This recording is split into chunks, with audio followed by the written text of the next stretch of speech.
O Agenda Econômica está de volta. Hoje nós estamos examinando o trabalho formal no Brasil, o impulso à formalização que o nosso mercado de trabalho tem recebido. A nossa convidada é a economista Lília Arruda Marques, do DIEESE. Lília, como explicar a evolução da participação de empregados com ensino médio ou acima do ensino médio, que cresceu nesse período de 2000 a 2013? Né? Por que cresceu? Não, primeiro, entrou muita gente no mercado de trabalho, né? Você viu o crescimento, que a gente já falou, mais de 20 milhões de novas ocupações formais pela RAIS.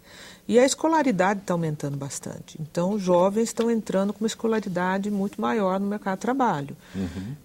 Também as pessoas estão ficando mais tempo estudando, porque como você aumentou a renda familiar, também você permite que os filhos estudem por mais tempo. Você tem uma exigência do mercado por maior escolaridade, e o fato da renda ter crescido permite também que as pessoas estudem por mais tempo.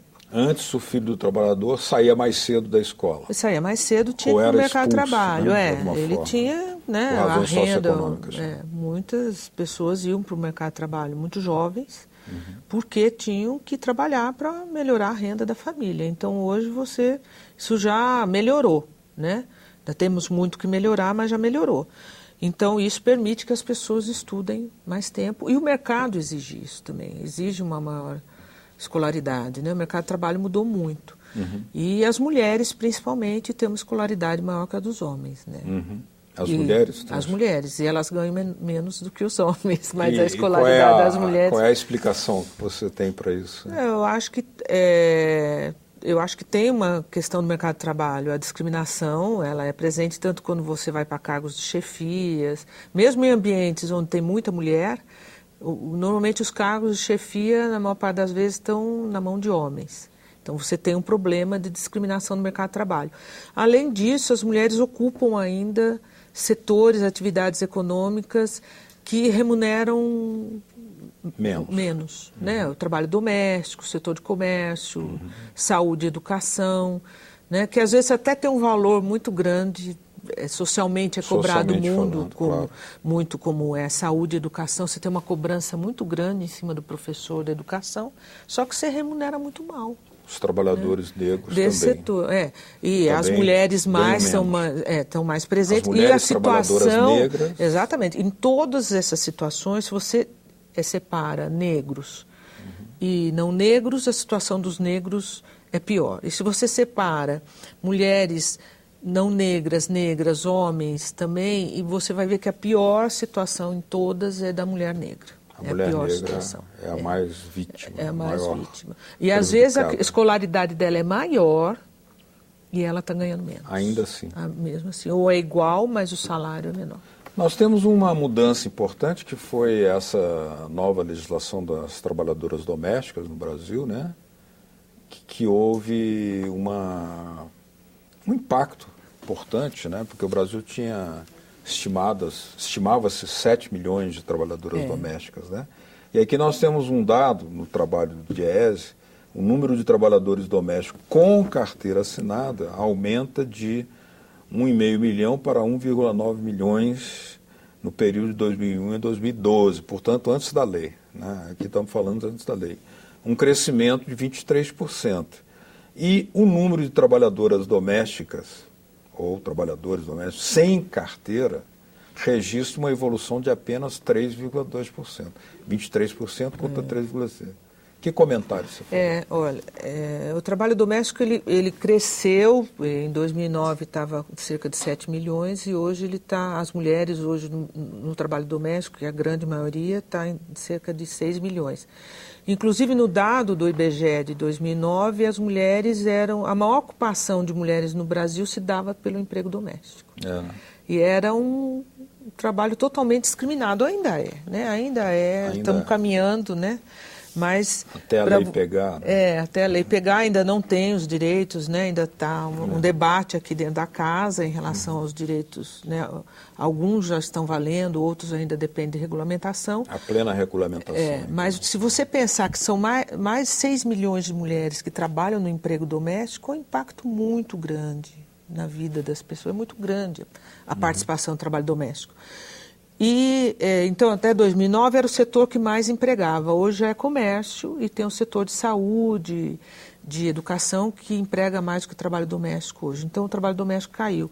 E a gente avalia que caiu por vários motivos, né? Por exemplo, quais deles? Você tem uma mudança das famílias no Brasil, então isso já vinha se desenhando e a tendência é acentuar. No formato, no formato das famílias, né? As famílias estão diminuindo de tamanho, né? Você está tendo menos filhos. Então, a dependência da empregada, né, que ela diminui. Então, muitas pessoas, as mulheres hoje trabalham mais fora, então sai de manhã e volta só à noite, a mulher e o homem. Então, você não precisa mais da empregada lá o tempo todo. O salário mínimo teve um impacto muito grande na remuneração das empregadas domésticas, porque como é um salário muito baixo, mesmo para as informais, o salário mínimo é uma referência. Então, mesmo que ela não ganhe, ela não seja registrada, mas tem como base o salário mínimo, ou é meio salário mínimo. Infelizmente, a gente sabe que ainda tem isso, né? Então, você tem uma mudança muito grande das famílias, os filhos estão indo mais cedo para a escola, vão para a creche, para a escola.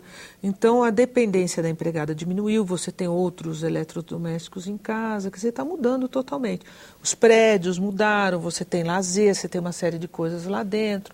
Então, é uma mudança social muito grande. Isso tem impacto. E o ingresso de mulheres também na educação, mais tempo então, na educação. Está aumentando bastante a escolaridade no emprego doméstico. As jovens não querem trabalhar como domésticas, às vezes elas vão temporariamente, estudam e assim que concluem um curso saem do trabalho doméstico, né? Então, querem uma maior qualificação. Exatamente. Né? O que a gente observa? Que muita trabalhadora doméstica jovem saiu e foi para outra área.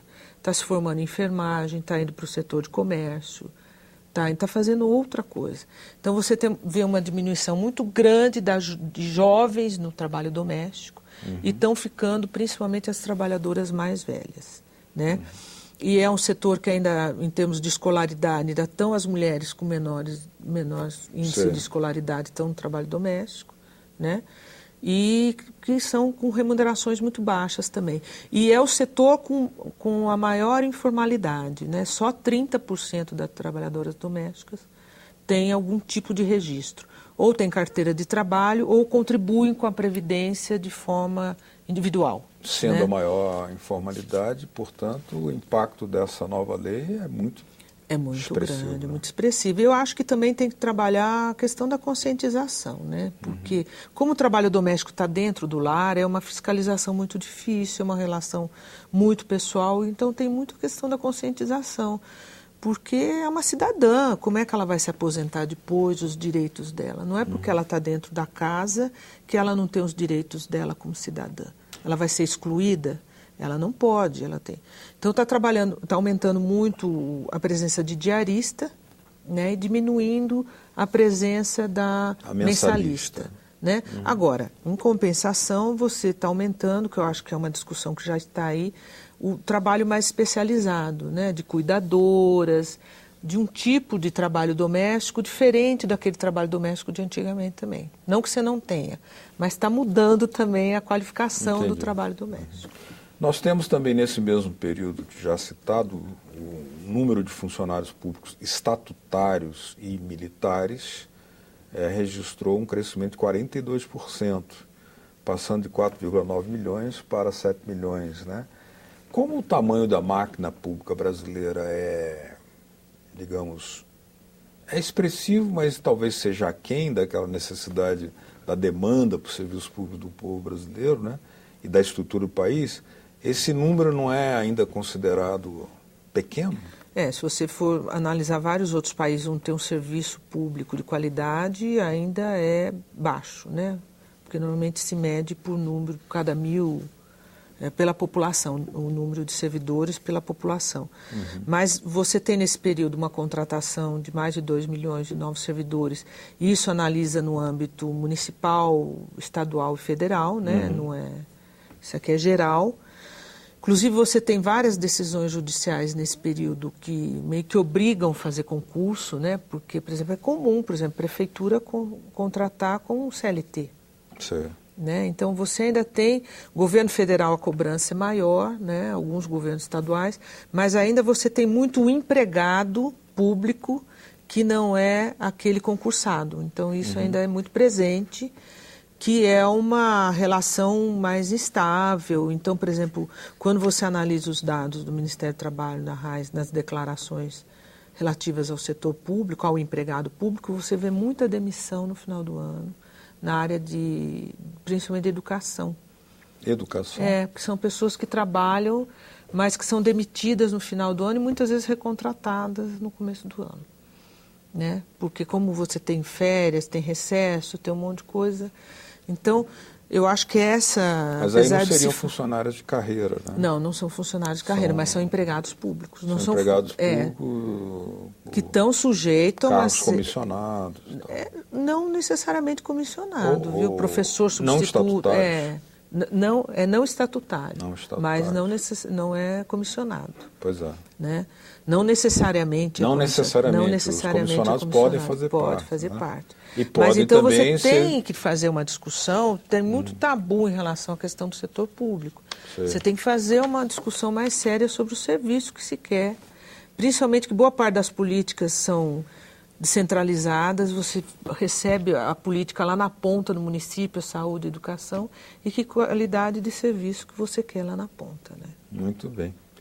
Bom, uma última pergunta. Recentemente a OIT divulgou um relatório indicando que no Brasil o trabalho infantil está se reduzindo e apontava como causa essa aplicação de políticas de distribuição de renda. Essa é uma mudança também no mercado formal, porque o trabalho infantil, além de ilegal, ele era uma composição estranha, cruel. Né? É verdade, ele diminuiu bastante, ainda está presente. Hoje até dizem que o que você tem de trabalho infantil, porque quanto mais vai reduzindo, vai ficando o pior tipo de trabalho infantil, que é mais difícil às vezes você combater, porque, por exemplo, ainda existe muito trabalho infantil doméstico. Né? Então, como é dentro da casa da pessoa, fica mais difícil você combater. Infiscalizável quase. Então, né? hoje, o trabalho infantil que está restando é um trabalho mais difícil de você combater. As políticas sociais foram importantes, porque, inclusive, você tem que manter a criança na escola, você tem uma série de contrapartidas que são obrigatórias. Então, a criança vai para a escola, está estudando mais, aumenta a renda da família, aumenta a renda da família. Exatamente. Então, é importante, eu acho que a gente tem que lutar para a erradicação do trabalho infantil no Brasil. Né? Muito obrigado, então, Lília Arruda Marques, que é do DIEESE, Departamento Intersindical de Estatísticas e Estudos Socioeconômicos. Nossas portas estarão sempre abertas. Muito obrigado a vocês de casa que nos acompanharam. Se quiserem nos mandar as suas dicas, sugestões ou críticas, olha aí o 0800 61 22 11 na sua telinha. Ou se quiserem baixar este ou outros programas, copiá-los para ver em casa, olha aí na tela também a forma de fazê-lo, www.senado.leg.br/TV. Obrigado mesmo pela sua audiência. Até o próximo Agenda Econômica. Tchau.